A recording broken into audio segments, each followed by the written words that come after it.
이사야 11장 1절입니다. 이새의 줄기에서 한 싹이 나며 그 뿌리에서 한 가지가 나서 결실할 것이요. 그 다음에 10절 봅니다. 그날에 이새의 뿌리에서 한 가지가 나서 만민의 기호로 설 것이요.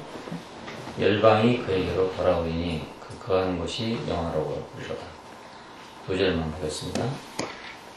지난번에 1절부터 16절까지 한번 말씀을 드렸는데 오늘 더 말씀드리려고 합니다.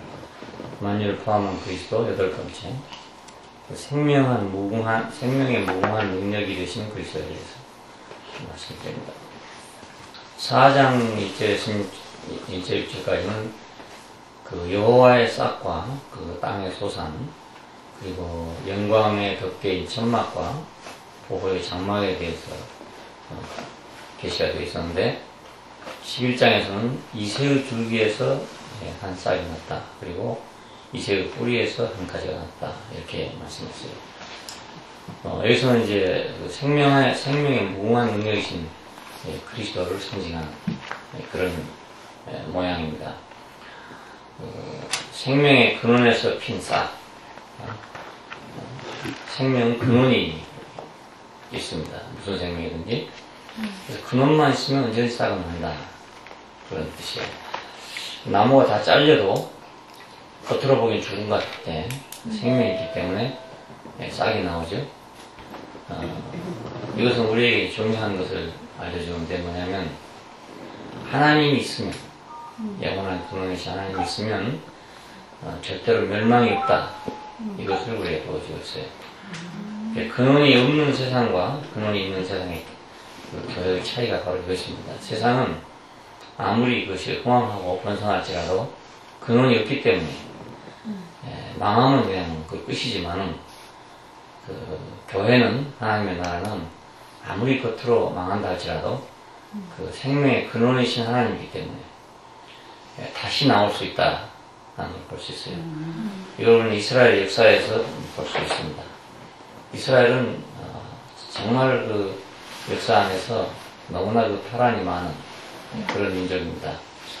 다른 민족 같았으면 벌써 없어졌을 건데 그들이 지금까지 남아있냐? 그것은 그들에게 그 영원한 근원인 그 하나님이 있기 때문에 그래서 이렇게 남아있는 거죠.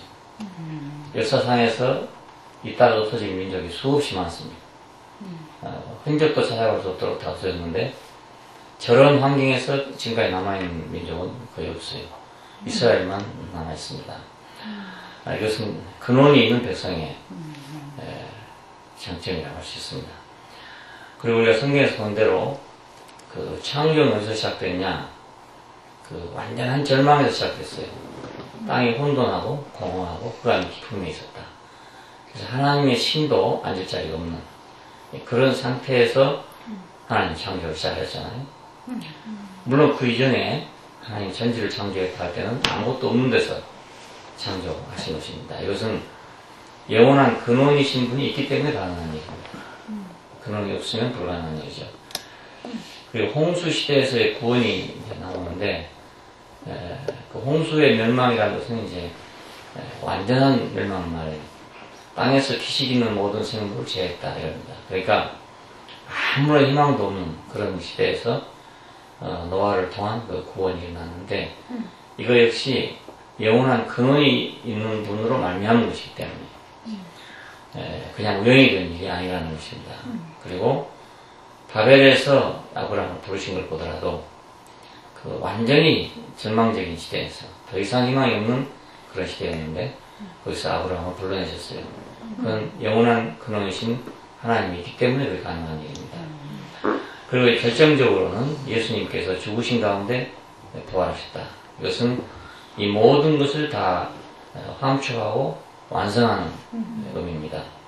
혼돈에서의 창조, 홍수에서의 구원, 혼잡에서의 부르심, 없는 데서 있는 것처럼 부르시는 그분. 그분의 모든 것을 완성하신 것이 죽음에서의 부활입니다.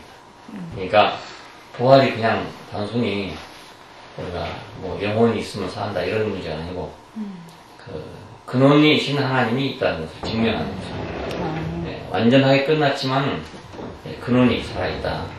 그러니까 근원이 살아있으면 언제든지 다시 나올 수 있다. 이것입니다.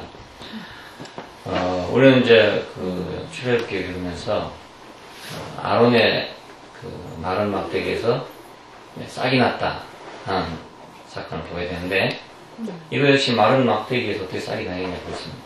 그건 하나님이 있음으로만 가능한 그런 일이죠. 마른 막대기에서 싹이 난 것입니다. 이와 같고 같은 맥락에서는 이새의 줄기에서 싹이 났다 그 뜻입니다. 이새의 줄기라는 말은 지난번에 말씀드린 대로 다윗의 왕과는 완전히 멸망을 해서 더 이상 희망이 없게 됐다. 바벨론으로 포로로 다 잡혀가게 되고 그 땅은 황폐해져서 짐승들이 오르버리는 그런 땅이 되는데, 다윗의 왕과는 망했지만 다윗의 뿌리인 이새가 살아있기 때문에 여기서 성경은 이새의 줄기에 싹이 났다고 해요.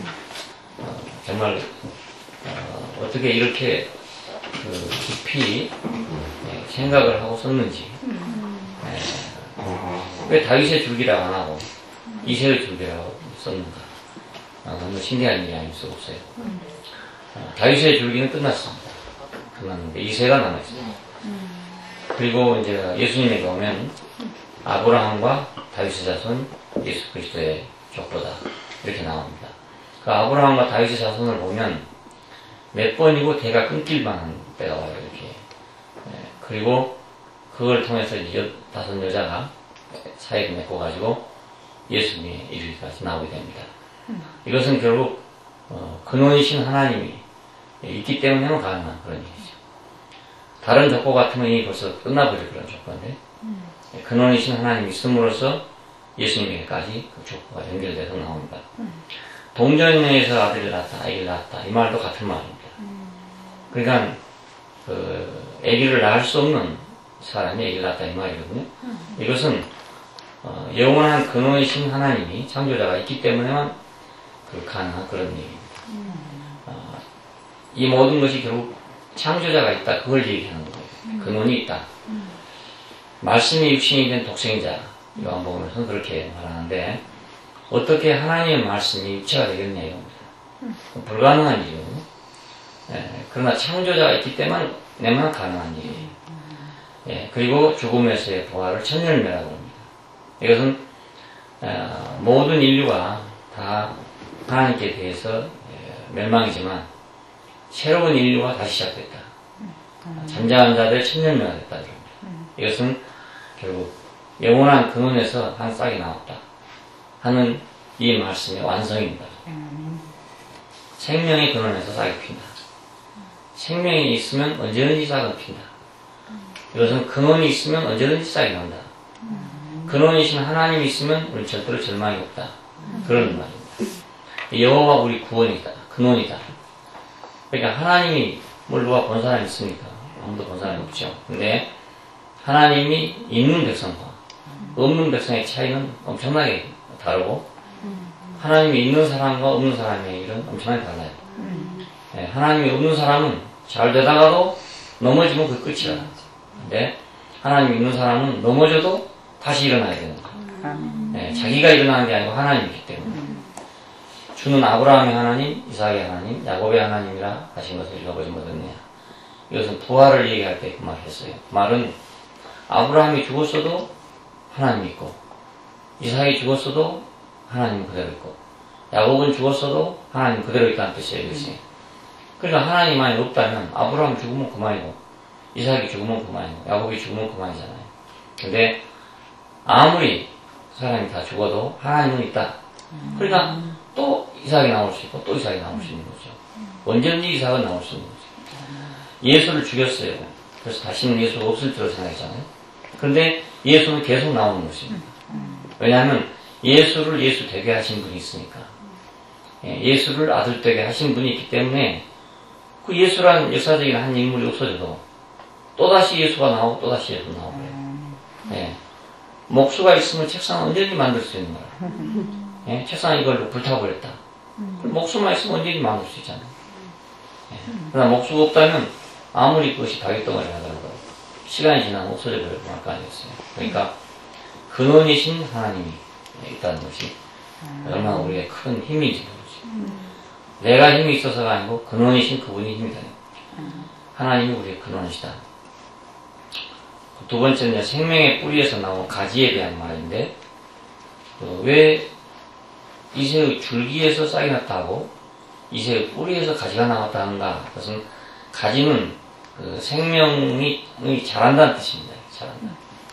그러니까 그 자라나온 가지에서 싹이 났으니까 요번에는 뿌리에서 가지가 나왔대요. 그 자라난 성장은 뿌리로 맞냐는 거잖아요. 뿌리에서 나무에게 생명을 공급하고 생명을 공급해서 자라는 거기 때문에 그래서 그 뿌리에서 한 가지가 나왔다 그렇게 말해요. 그 뿌리이신 하나님, 뿌리스도인 그리스도가 있음으로써 그 생명이 자라간다는 말입니다. 자, 그러니까 모든 생명은 사실 다 자라죠. 알고 보면 아담의 생명도 자라고 그리스도의 생명도 자라고 다 자랍니다. 개의 생명도 자라고 돼지 생명도 자라고 사람의 생명도 자라고 다 자라죠. 근데 아담에게서는 뭐가 자랐나? 죄의 생명이 자랐습니다. 아담에게서. 그래서 생명의 가지가 났죠. 그 가지가 누굽니까? 가인이잖아요. 네. 그리고 7대선에 라멕이 나왔죠. 그 다음에 네피림이 나왔죠. 그 다음에 바벨이 나오죠. 이건 전부 아담에게서는 죄의 생명이 가지로 뻗어난 거예요. 예, 나무가 있으면 가지가 뻗어나잖아요. 그 생명력이 강하면 줄기는 한없이 나오는. 예, 우리 칡 같은 걸 보면 칡 넣고는 엄청나게 뻗어난다. 지금 산을 막 다 버릴 만큼 그렇게 칡이 뻗어나가요. 생명력이 왕성하게 되는 거죠. 그래서 그 칡넝쿨이 처음 나올 때 뽀송하게 나온 털달림이 있어요. 그걸 갈룡이라고 합니다. 갈룡. 예, 그 녹용하고 같은 역할을 해요. 그래, 거기다가 이제 소 지랄을 그래서 이제 찍어가지고 그걸 말려서 사용하면 녹용과 같은 역할을 발휘한다고 되어 있어요. 그것이 그 쌀이 처음 나온 쌀이 그만큼 생명력을 갖고 있다 그런 뜻입니다. 그러니까 무슨 생명이든지 자라는데 생명이 왕성하면 더 많이 자라죠. 그래서 가인으로 라멕으로 네피림으로 바벨론으로 이렇게 계속 자라고 지금도 역시 자라고 있습니다. 마찬가지로 그리스도에게서는 의의 생명이 자랐습니다. 그래서 지금도 역시 자라는 겁니다. 자, 가인이 죽인 아벨 대신에 하나님이 셋을 줬다. 그리고 셋은 에노스를 낳고 에노스는 노아를 낳고 그리고 노아는 아브라함을 낳고 그래서 의의 생명이 계속 자라고 있습니다. 이 결과가 예수 그리스도가 오신 것입니다. 그러니까 예수는 어디서 왔느냐? 그리스도라는 그 생명의 가지죠, 가지. 영원한 근원이신 하나님, 그 문화에서 생명이 자라가지고 결국 예수 그리스도가 오게 됐어요. 우리 세상에서도 그렇습니다. 선을 심으면 그 선이 수천 대 이루고 악을 심으면 그 악이 수천 대 이룬다. 그렇잖아요. 그래서 어떤 집안은 악을 심어가지고 그 자손이 화를 당하게 되고 어떤 집안은 선을 심어가지고 자손이 복을 받게 되고 뭐 심는 대로 거둔다는 말입니다. 이 사람들은 뭐 당대만 보고 자기 장관에 있는 어떤 것만 보고 살기 때문에 그 다음 시대가 어떻게 될지를 모르는 거죠. 그러나 내가 사는 것은 내 다음 시대가 되게 됩니다. 그리고 그 다음 시대는 또 그 다음 시대가 되고 그러니까 결코 엉뚱한 데서 갑자기 좋은 게 나올 수가 없어요. 심어진 대로 나오게 됩니다. 한 시대를 바꾸려면 그만한 또 노력이 필요하게 돼요. 악의 뿌리가 심어져서 자라난 것을 선의 열매를 맺게 하려면 그렇게 그냥 단번에 되는 게 아니고 그것도 또 많은 선을 통해 가지고 그래서 불교에서는 적선이라는 말을 쓰게 됩니다. 선을 쌓으면 그것이 이제 업이 된다 이런 말을 한 거죠. 우연한 말이 절대 아닙니다. 영원한 생명의 뿌리이신 그리스도에게서 뻗은 가지. 이 뿌리를 보면은 그 죽음 속에서 살아요. 흙 속에 산다는 말은 죽음에 사는 거거든요. 흙에 들어가면 모든 게 다 죽습니다. 다 썩어버려요. 그런데 뿌리만 거기서 살고 있는 거라. 이것이 바로 흙 속에 자라는 뿌리입니다. 여기서 자라가지고 생명을 공급해요. 이상하게. 그 죽음 속에서 자라서 밖으로 생명을 공급한다. 이것은 마치 그리스도의 죽으심이 우리에게 부활 생명을 공급한다고 같습니다. 네. 죽음은 우리 안에서 역사하고 생명은 너희 안에서 역사했느니라 하는 말대로 주님의 죽으심이 우리의 기초가 되는데 그 기초가 우리한테 부활 생명을 가져온다. 권능을 가져와요, 그것이. 그러니까 마치 뿌리가 죽음이라는 흙 속에서 있으면서 가지로 이렇게 생명을 공급하듯이 네, 그리스도는 죽음을 통해서 우리에게 생명을 공급하고 있습니다. 우리가 그의 죽으심 안에서 우리가 그의 죽으심을 확인하고 내 운명을 확인하고 내가 세상을 살 때 나는 부활 생명을 살아가게 되는 거예요. 자, 그 죽음이 깊을수록 더 부활 생명이 더 강하게 그렇게 역사를 해요. 그러니까 뿌리가 깊이 박힐수록 나무는 더욱 오래 살고 더욱 강하고 그렇습니다. 예, 대부분 오래 살지 못한 나무는 그 뿌리가 표면에 있어요. 이렇게 표면에 있는데 오래 사는 나무일수록 뿌리가 깊이 들어가요. 깊이 들어갔다는 말은 더 죽음에 깊이 들어갔다 그 말이 되는 거죠. 예, 그런데 더 오래 살게 됩니다. 자, 그러니까 그리스도의 죽으심은 교회에게 영생을 공급하고 있습니다. 자라나게 하고 있고 이것이 바로 가지죠. 예수님께서는 나는 포도나무요 너희는 가지니 이런 말 했습니다. 나는 포도나무요 너희는 가지다. 이 세계, 그러니까 하나님의 세계, 성경 안에 계시던 모든 세계는 뿌리가 있고 가지가 있는 그런 세계고 근원이 있고 결과가 있는 그런 세계고 갑자기 내가 뭘 만들어내는 그런 세계가 아니라 아버지가 있고 아들이 있는 세계. 이게 정상적인 거잖아요. 근데 이렇게 정상적인 세계가 있음에도 불구하고 왜 이렇게 혼돈의 세계가 없는가? 그래서 생각 때문인 거죠. 이 생각이라는 것은 허위거든요. 허위. 그러니까 금방이라도 만들어내버리는 거야. 네? 금방 내가 눈으로 봤어도 눈 감고 다르게 생각해보면 다른 것이 되어버리는 거야.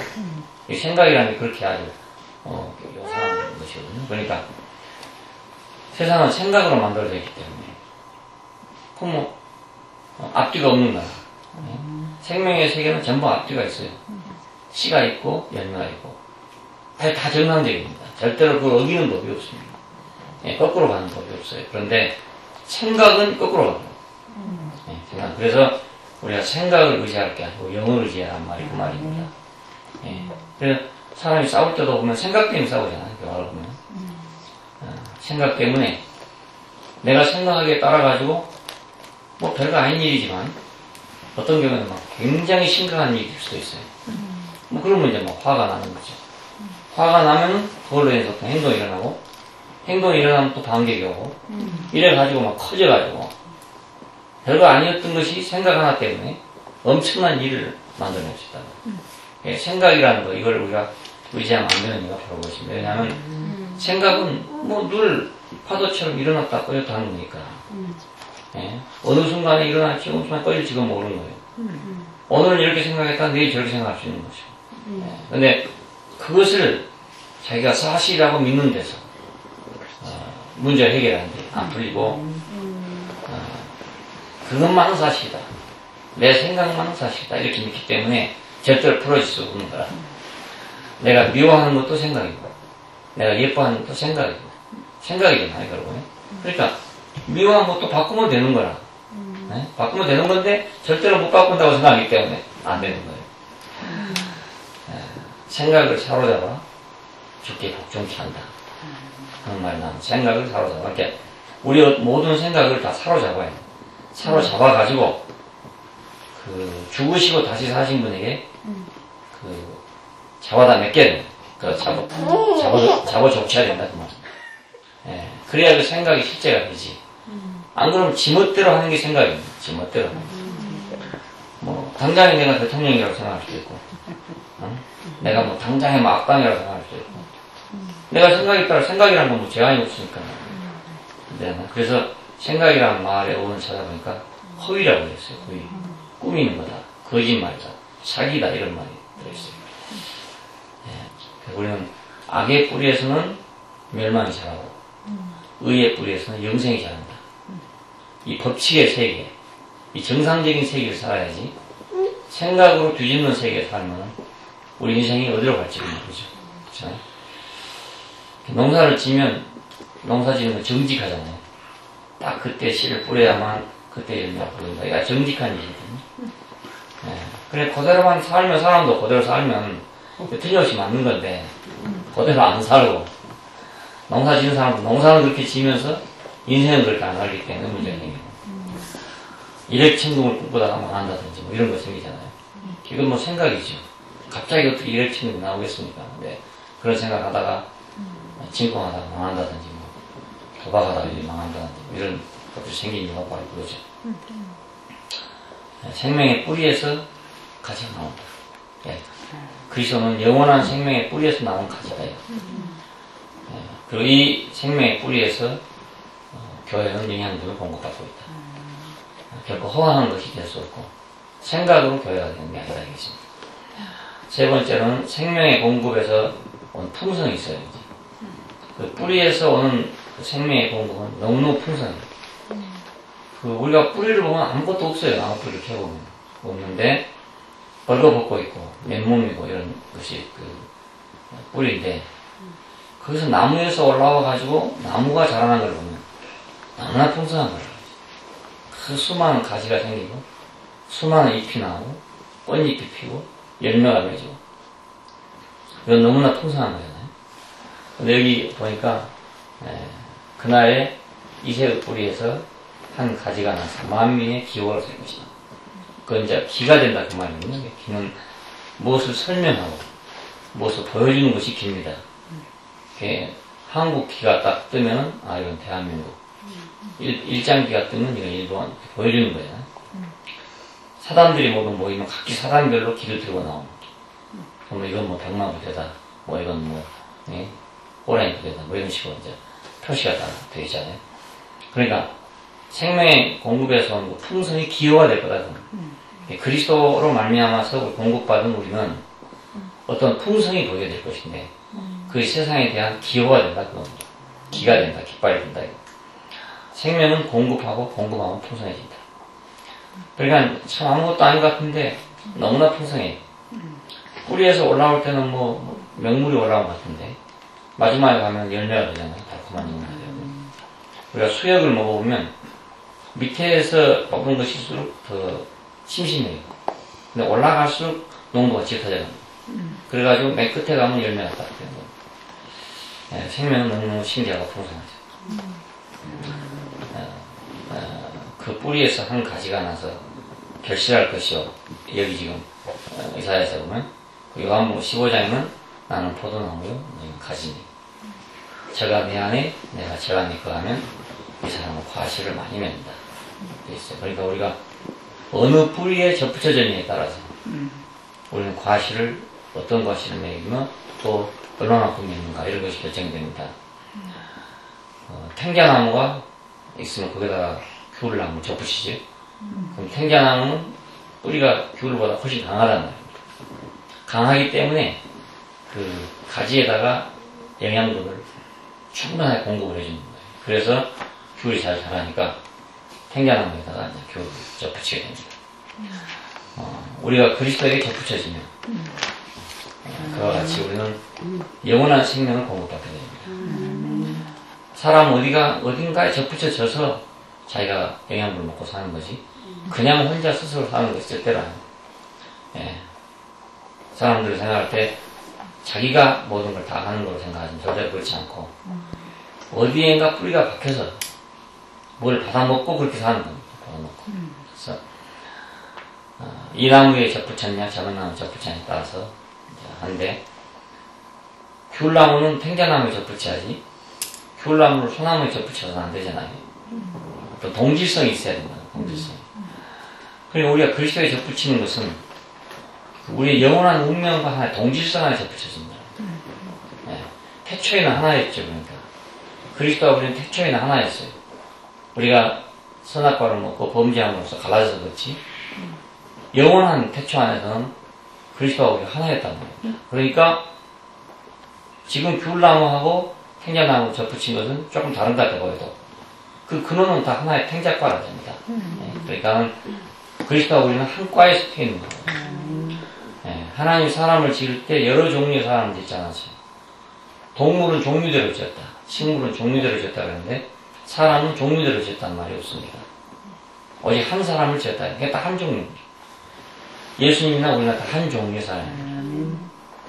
다만 우리가 길이 달라져서 다른 길에 자라다 보니까 모양이 좀 달라졌을 뿐이죠. 그걸 다시 원 줄기에다가 접붙이는 겁니다. 우리가 그리스도에 접붙이는 건 우리 영원한 본성, 영원한 우리 운명, 영원한 우리 진실, 거기다 접붙이는 거예요. 그래서 우리는 만년을 맺게 됩니다. 나는 포도나무요 너희는 가지. 저가 내 안에 내가 저 안에 거하네. 이 사람은 과실을 많이 맺네. 한번 여기 접붙여지면 이제 한 덩어리가 돼요. 접붙여진 나무는 뿌리와 가지가 이제 한 덩어리가 되게 됩니다. 우리가 그리스도 안에서 접붙여진 것은 그분과 우리가 한 덩어리가 되는 것입니다. 자, 여기서 우리는 이제 하나님의 공급을 받게 됩니다. 이 하나님의 공급이라는 뜻은 창조자의 공급입니다. 없는 데서 있는 것을 만드십니다. 없는 것을 있는 것처럼 부르시는 분. 그렇죠? 무에서 유를 창조하실 수 있는 분. 그렇기 때문에 언제나 다시 창조할 수 있는 분. 거기서 우리가 공급을 받아요. 그냥 받는 게 아니고. 공급도 아무리 받아도 공급의 원천이 메말라버리면 받다가 끊어져 버리죠. 우리 지금 오물이 없어가지고 흐르는 물을 받아가지고 지금 먹고 있는데 대구에서 이게 이제 걱정이 겨울이 돌아오면 물이 마를 것이 지금 걱정이 됩니다. 물은 괜찮아요. 그냥 흐르는 물은 괜찮은데 이게 말라버린다. 말라버려요. 그러니까 영원히 마르지 않아야 할 셈이 있어야 되는데 지금 그게 없어서 걱정이 됩니다. 하나님의 공급은 영원히 마르지 않는 셈이에요. 우리 인간은 끊어졌다, 붙었다 이렇게 할 수 있고 망했다, 흥했다 할 수도 있고 잘됐다, 못됐다 할 수도 있잖아요. 내가 아무리 잘한다 하더라도 언니가 또 실수할 수도 있고 또 아무리 잘못한 사람이라도 또 고치면 될 수도 있고 이렇게 이랬다 저랬다 하는 게 인생입니다. 그러나 창조자의 공급은 영원한 공급이에요. 그래서 이랬다 저랬다 하는 공급이 아니다 말이에요. 우리가 우물을 크게 팔 수도 있고 적게 팔 수도 있고 많이 기를 때도 있고 적게 기를 때도 있고 그래요. 근데 원천이 좋으면 항상 똑같은 물이 나옵니다. 우리 시골에 가서 샘물을 보면은 항상 수위가 똑같아요. 좋은 샘물을 가보면 가물거나 가물지 않거나 전혀 변화가 없어요. 좋은 우물들을 보면. 근데 좋지 않은 우물을 보면 어떤 때는 많았다가 어떤 때는 가물렸다 그러죠. 하나님의 공급, 창조자의 공급. 그것은 언제나 다시 창조할 수 있는 분의 공급이니까. 내가 아무리 지금 아무것도 없다 하더라도, 뭐라 할지라도, 그 하나님은 나에게다가 새로운 걸 창조하셨다.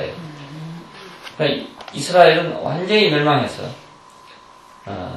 정말 흔적을 찾아볼 수 없게 됐는데, 그 창조자 하나님이 있기 때문에 또 살아나고 또 살아나고 있어요. 지금도 마찬가지. 지금도 사실상 2000년 동안 땅을 버리고 나갔던 백성들이잖아요. 흩어져 버린 백성입니다. 근데 지금 다시 또 그 땅에 들어갔단 말이에요. 역사적으로 이해할 수가 없는 거예요. 이런 일은 역사에 없어요. 이걸 우연한 일이라고 할 수가 도저히 없는 거야. 우리에게 무엇인가를 보여주는 그런 문제예요. 우리가 지금 뭐 만주 땅에, 발해 땅에 가서 우리 땅에 가면 됩니까? 안 되죠. 지금 중국 사람들이 역사를 뭐 왜곡하는 역전을 그렇게 하고 있는데 우리 편에서 볼 때는 그렇지만 자기들 편에서 보면 자기들대로 또 이유가 있는 거예요. 왜냐하면 중국 역사를 보면은 주변에 있는 나라들은 다 자기 속국이에요. 알고 보면. 우리는 동이거든요. 동쪽 오랑캐입니다. 오랑캐. 북쪽은 호고, 남쪽은 만이고 이래요. 그래서 다 자기 주변 국가는 다 자기 땅이에요. 알고 보면. 그러니까 지금 뭐 동북공정하는 얘기가 자기들한테는 별로 크게 뭐 문제가 있는 게 아닙니다. 우리 입장에서는 크지만. 그러니까 이런 것에서 우리가 지금 우리 땅이라고 주장해봤자 아무 소용없죠. 근데 이스라엘은 저게 어떻게 된 건지 하여튼 저렇게 돼가지고 다시 그 땅을 찾아간 거예요. 야곱이 떠난 후에 400년 만에 다시 들어갔습니다. 그것도 역사에 없는 일이죠. 선미적으로. 이스라엘이 완전히 멸망한 다음에, 유대나라 멸망한 다음에 2000년 만에 지금 다시 들어가는 거예요. 또. 그러니까 이것도 정말 해석할 수 없는 그런 일이에요. 그 2차 세계대전 말기에 유태인들의 도움이 필요해가지고 영국에서 그 약속을 했던 것입니다. 당신들 우리 도와주면, 네가 우리 도와주면 승전한 다음에 그 땅을 돌려주마. 이렇게 약속을 한 거야. 그래가지고 2차 대전이 종결될 때 이스라엘 사람이 그 땅에 다시 들어간 것입니다. 그러니까 이것도 세계에서 이런 일이 있을 수 없는 거죠. 언제나 하나님은 다시 만났습니다. 어떤 경우에도 창조라는 원래부터 없는 데서 이렇게 하는 것이니까 뭐 망했으나 뭐 좀 잘못됐으나 무슨 상관이 있냐 이겁니다. 언제나 새로 할 수 있는 분이니까. 그래? 내가 책상을 마음대로 짤 수 있는 사람이라면 뭐 이 책상이 좀 불이 탔거나 뭐 쪼개졌거나 아예 없어졌거나 아무 상관이 없어요. 예. 완전히 없어진 거나 반쯤 없어진 건 똑같아요. 내가 다시 잡으면 똑같은 겁니다. 그러니까 이스라엘 역사를 우리가 볼 때 이래서 이스라엘이 이렇게 살아남았구나 하는 걸 보게 됩니다. 오늘 우리도 마찬가지로 우리 역사에서 우리 인생에서 다 망가질 수도 있고 부서질 수도 있고 야 이제는 뭐 되겠냐 이제는 아무것도 안 되겠다. 그래도 왜 가능하냐? 그건 하나님이 있기 때문에 가능하다. 보라 처녀가 잉태하여 아들을 낳을 것이고 그 이름을 임마누엘 할 것이다 할 때 이스라엘 상황은 어떤 상황이었냐면 완전히 예루살렘이 포위되었고 한 3년간 포위가 됐어요. 그럼 어떻게 되겠어요? 그것이? 모든 공급이 다 끊어지고 사람이 죽게 됐습니다. 그래서 선지자가 왕에게 하늘에서나 땅에서나 한 징조를 구하십시오. 그랬더니 나는 더 이상 이제는 징조를 구하지 않겠다. 그래서 왜냐하면 이 상황에서 하나님인들 어떻게 하겠냐 이런 뜻입니다. 불가능하다 했어요. 그때 나온 말이 보라 처녀가 잉태하여 아들을 낳을 것이다 하는 말이 나왔어요. 그러니까 하나님은 못하실 것이 없습니다 이런 뜻입니다. 한 징조를 보일 것인데 처녀가 잉태하여 아들을 낳을 것이다. 이것이 이스라엘의 신앙입니다. 창조자가 있다는 건 이렇게 중요한 것입니다. 멸망이 없는 거죠. 영원히 멸망이 없는 거죠. 두 번째는 그리스도의 공급입니다. 이것은 승리자의 공급입니다.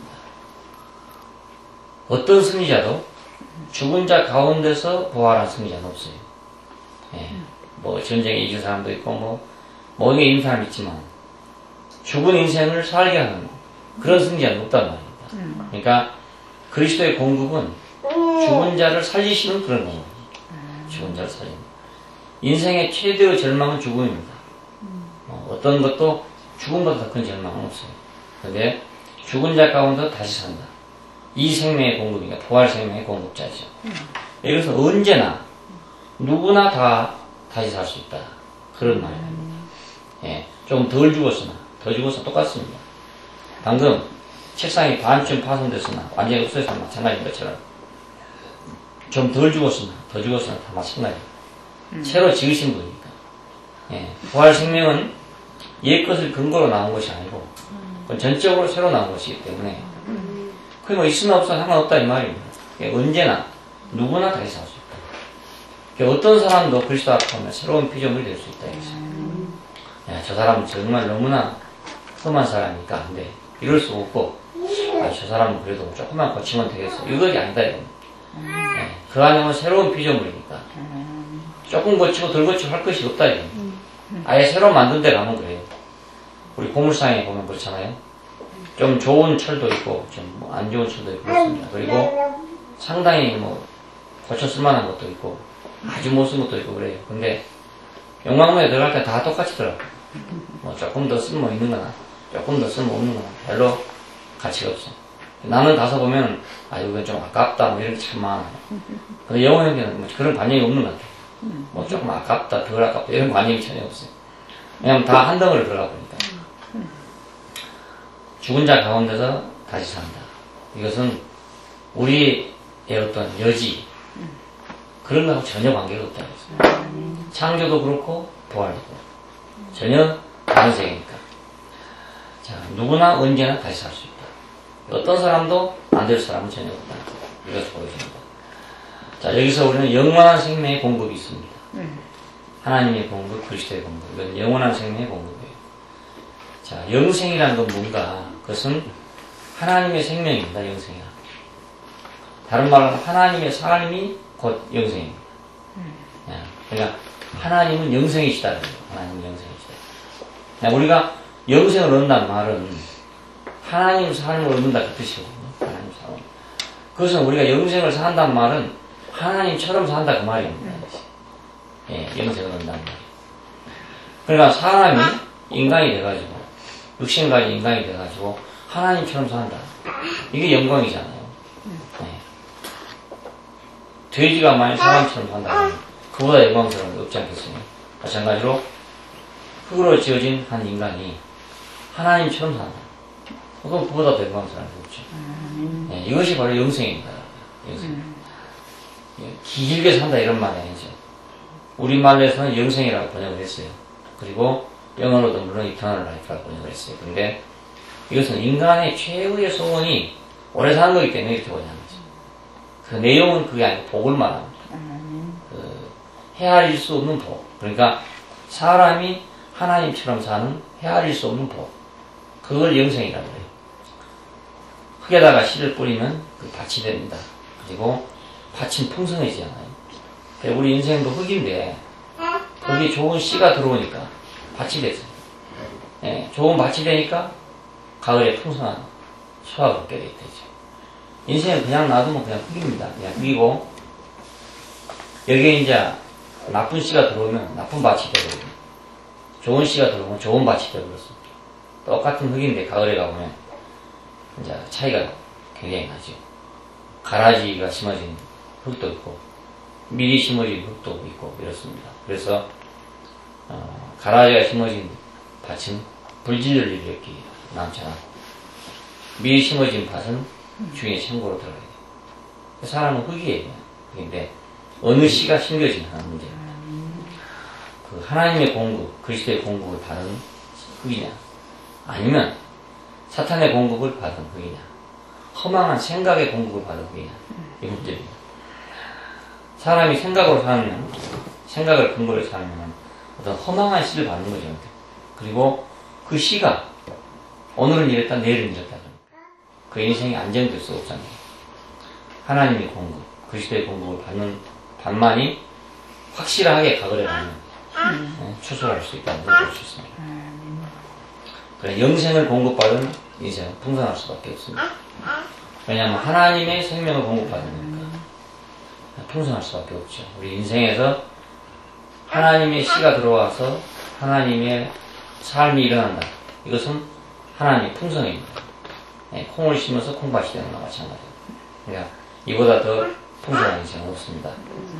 자, 그래서 만민이 이 풍성함으로 돌아올 것이다. 네, 이 풍성을 보면 누구라도 돌아오지 않을 수 없을 것이다. 심지어는 유태인들이 하더라도 예수를 멸시했지만 그 예수의 나라가 이렇게 풍성해지게 되면 그때는 식이 나서 돌아올 거라는 거예요. 네, 그때는 식이 나서. 왜 같은 하나님을 믿는데 이쪽에는 그렇게 풍성한데 우리는 이렇게 메마른가? 이런 날이 올 거라 그 말이에요. 오늘 교회도 마찬가지입니다. 뭐 다 하나님 믿는다 그 말이에요.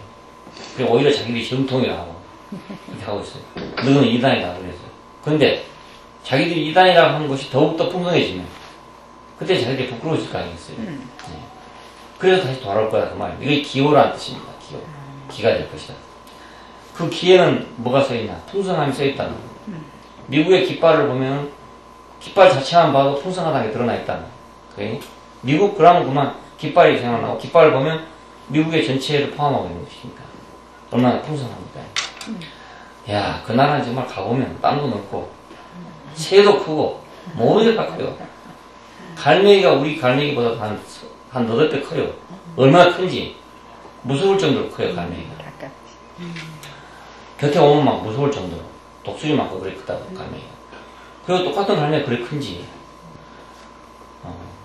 오리가 보면 얼마나 큰지.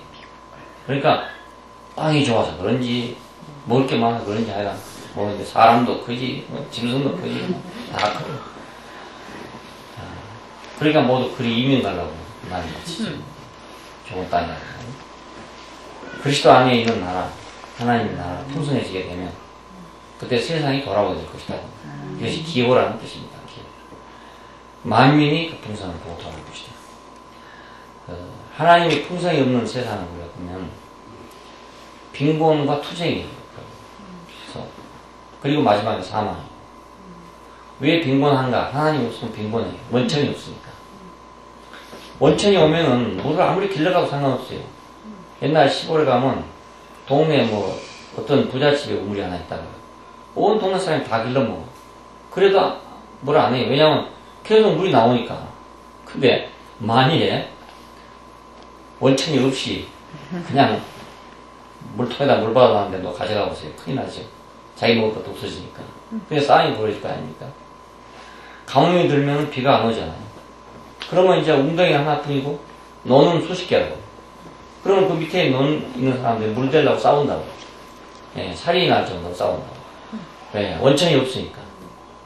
근데 원천이 풍부하면 싸울 필요가 전혀 없어요. 세상은 왜 싸우는가? 빈곤에 싸우는 거예요. 예. 영적으로 빈곤에 싸우고, 물질적으로 빈곤에 싸우고. 예. 전부 투쟁이에요. 이 인류의 역사는 투쟁의 역사. 뭐, 인권 투쟁이니, 뭐, 물질 투쟁이니, 모두 투쟁이죠.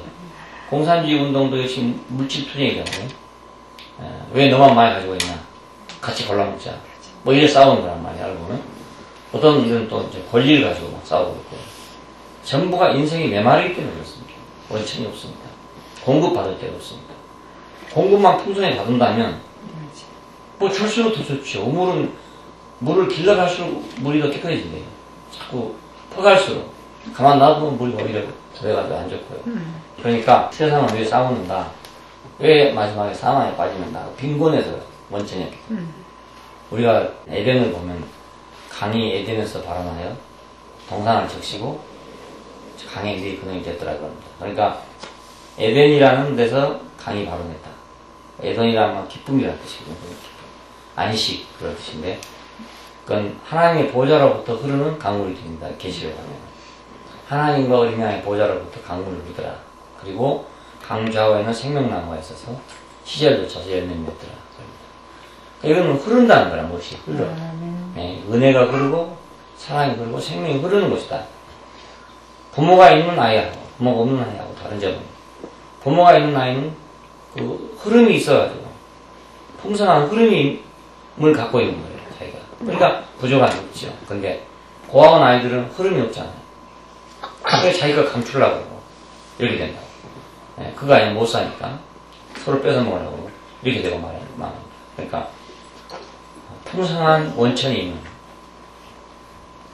세계가 원천이 없어서 빈곤한 세계를 우리가 보면 가인과 아벨은 서로 싸우잖아요. 근데 원천이 없어져 버렸다. 축복의 원천이 없어요. 그러니까 싸울 수밖에 없지. 남에게 와서 뭐라고 말합니까? 그 가인에게는 벌이 7배라면 남에게는 77배이 된다. 그건 보복을 그만큼 한다 이 말입니다. 내가 가인이 7배로 보복을 했다면 나는 77배로 보복을 하겠다. 이런 뜻입니다. 그러니까 점점 보복은 더 많아져 갑니다. 빈곤의 거리를 끊지 않으면 우리는 투쟁을 끝낼 수가 없어요. 지금 우리가 그래도 5.16을 통해 가지고 그 경제혁명이 일어나서 우리나라 지금 경제력이 굉장한 수준에 도달했어요. 작은 나라처럼 굉장한 수준에 도달했는데 이만 했으니 그렇지. 만일에 60년대 빈곤을 지금도 가지고 있다면 도둑은 막을 방법이 없어요. 그때 당시 구두도 한 번 못 벗어났어요. 바깥에 벗어놓으면 다 훔쳐가 버리니까. 네, 그래서 방에 들어가면서 구두 가지고 들어가고 했습니다. 그러니까 빈곤하면 싸움밖에 안 나는 거야. 빈곤하면 싸움밖에. 그러니까 지금 뭐 아무데나 나와도 누가 신발 가져갔다가 나오는 거 없어. 옷 갖다 훔쳐가 판 사람도 없고요. 그래 옛날에 동대문 시장에 가면 전부 헌옷이에요. 모두 훔쳐온 옷이라 전부. 그리고 구두방도 가면 흠구두방이 쫙 있어요. 하나님이 풍성이 없는 세상. 그건 빈곤과 투쟁과 사망뿐이다. 하나님의 풍성이 있는 교회. 교회가 좋은 건 그것입니다. 공급이 있다. 공급이. 영원한 근원에서 공급이 있다. 하나님의 공급, 그리스도의 공급. 아니, 공급이 있는 것이다. 풍성하니까 사랑하게 되죠. 네. 풍성하니까 서로 먹으러 갈 수 있어요. 나오면 다 줘요. 아무리 놀고라 하더라도 자기가 나오면 먹으러 할 거 아닙니까? 그러니까 풍성하니까 사랑하게 돼요.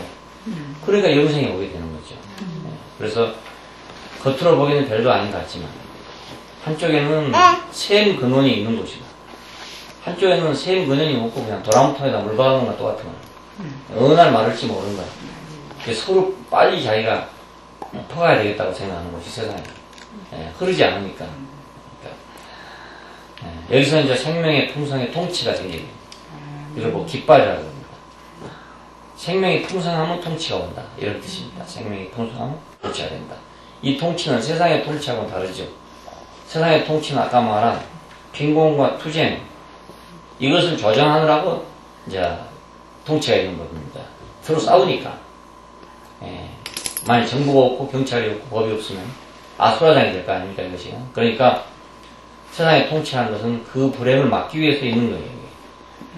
근데 참된 통치는 그것이 아니고 생명이 풍성함으로 다스려지는 거. 그게 참된 통치입니다. 통치. 세상의 통치는 빈곤에서 출발합니다. 그러니까 가인과 아벨은 투쟁해서 형이 아우를 죽이고, 그럼 이것은 인간 역사를 보면 계속 가인이 아벨을 죽인 역사예요. 그 말은 큰 놈이 작은 놈을 죽인다는 뜻입니다. 강자가 약자를 죽이는 거예요. 가인과 아벨의 싸움은 거기서부터 시작했습니다. 지금도 역시 그 투쟁은 계속합니다. 양육 강식에 의해서는 계속합니다. 강자는 역시 약자를 계속 죽일 수밖에 없고, 그게 세상이에요. 그냥 강자가 아주 많아지면 차라리 괜찮아요. 오히려 나아요. 왜냐하면 자기를 보호하기 위해서 그 가난한 사람들을 보호한다고요. 근데 다 가난하면 싸울 수밖에 없습니다.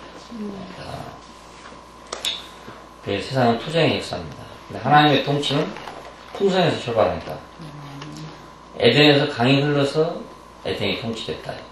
강이 흘러가지고 노아가 농사를 지어가지고 풍성해졌다. 우연한 말이 아닙니다. 홍수가 끝난 다음에 노아가 농사를 지어가지고 그 포도주가 풍성했다는 거예요. 포도주가 풍성했다는 말은 이스라엘 사람들한테는 아주 풍요롭다는 뜻입니다. 술이란 그렇잖아요. 여유 있을 때 먹는 거지 배고플 때 먹는 게 아니야. 밥 먹고 나서 즐기려고 먹는 게 술이니까. 포도주가 풍성하다. 이것은 아주 여유롭고 풍성하다는 의미예요. 노아가 얼마나 포도주를 많이 마셨던지 취해가지고 자기 하체에 옷이 벗어진 유모로 잤다 이럽니다. 이것을 이제 사람들은 나쁜 것이야, 잘못된 것이라고 생각해요. 그래서 함이 그것을 발설했기 때문에 저주를 받아가지고 이제 흑인이 됐다 이렇게 서양 신학이 해석을 했습니다. 이건 그런 뜻이 아닙니다. 노아가 농사를 지어가지고 풍성해져서 참 자기 부끄러움을 모르고 잤다 이런 뜻이에요. 근데 왜 함은 그럼 저주를 받았느냐? 그렇게 풍성을 통해 가지고 늘어진 행복을 비난했다 이겁니다. 네? 그렇잖아요.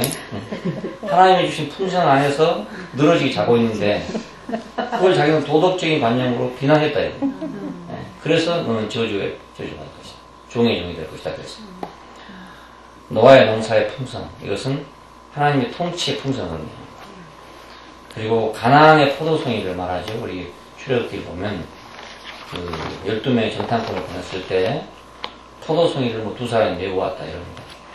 이것은 엄청나게 땅이 좋다, 풍성하다 이런 걸 의미합니다. 그러니까 이렇게 풍성하면 싸울 필요가 없게 되죠. 그렇죠? 포도 한 송이를 둘이 매일 정도 되면 뭐로 싸우겠습니까? 자, 그리고 신약성경에는 그리스도의 잔치가 나옵니다. 오병이어로 5천 명을 먹고 남았다 이런 얘기. 이것은 풍성한 잔치를 의미합니다. 자, 이것이 이제 우리가 오순절날 보면 그 성령이 각 사람에게 임해가지고 각기 자기 방언으로 말했다. 그래서 그 방언이 이제 온통 막 그 열기로 가득하고 모르는 말을 하지만 다 알아들었다 이거예요. 그러니까 각기 자기 방언으로 말하는데 다 알아들었다 이거예요. 예, 이거 뭘 의미하는 것입니까? 그 영이 확장된 걸 의미해요. 그리고 마지막으로 이제 계시록에 가면 새 예루살렘의 영광이 보입니다. 그 영광을 묘사하기 위해서 온갖 보석을 다 들어가지고 금과 진주와 보석으로 쌓여진 한 성을 묘사하면서 그것이 바로 최종적인 사회, 그 하나님의 통치가 풍성하게 이루어지는 사회, 그것을 그 성으로 이렇게 묘사하고 있어요. 그래서 그런 대표적인 것이 이제 흐르는 강, 생명나무, 그리고 하나님과 어린 양의 보좌 이렇게 나옵니다. 다시는 밤이 없고 저주가 없습니다. 슬픔과 애통하는 것이 없고 이런 말이 나오죠. 이것은 바로 이 풍성, 생명의 풍성을 통한 하나님의 통치의 결과를 마지막 제 정점입니다. 풍성에서 시작된 것은 이렇게 풍성하게 끝나고 그 메마름에서 시작한 것은 마지막에 바벨론의 멸망으로 끝납니다. 갑자기 멸망하는 바벨론을 보고 그걸 통해서 먹고 살던 사람들이 야 이상하다 어떻게 저렇게 큰 성이 하루아침에 갑자기 무너질 수가 있는가. 그러다 그런 더러운 귀신들이 나오는 영이 우글거리는 그런 곳이다. 자, 이런 생명의 풍성을 통한 그 통치의 깃발이 바로 그리스도 자신이고 그리스도와 그 나라입니다. 오늘은 바로 교회죠.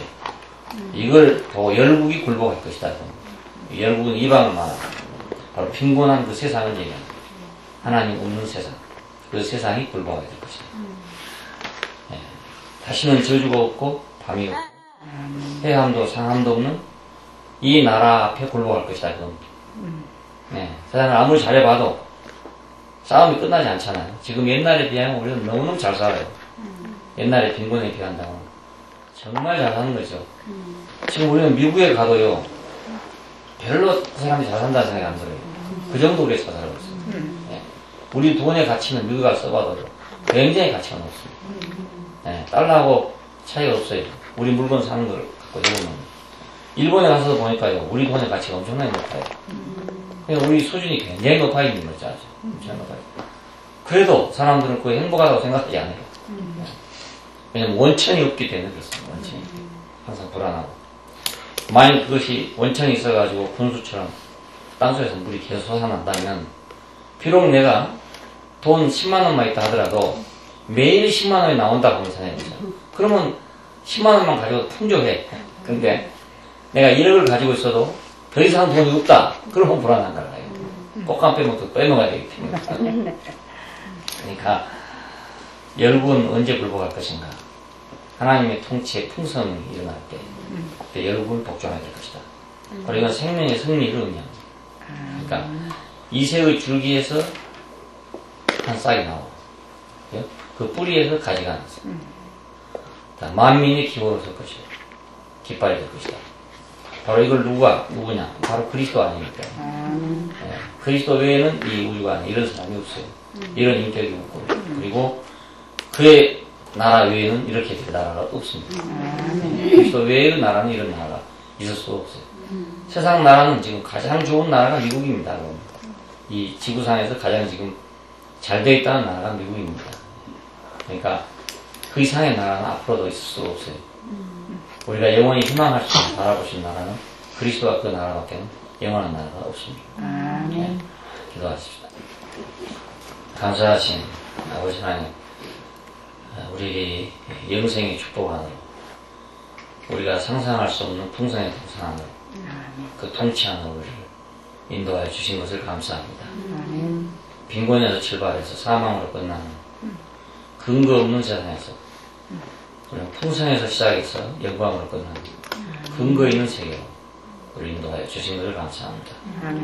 하나님이 없는 백성의 세계에서 하나님 있는 백성의 세계, 근원이 없는 백성의 세계에서 근원이 있는 백성으로 우리를 인도하여 주신 것을 감사합니다. 축복 안으로 영원한 영생 안으로 우리를 불러주신 것을 감사합니다. 주 예수님 이름으로 기도합니다. 아멘.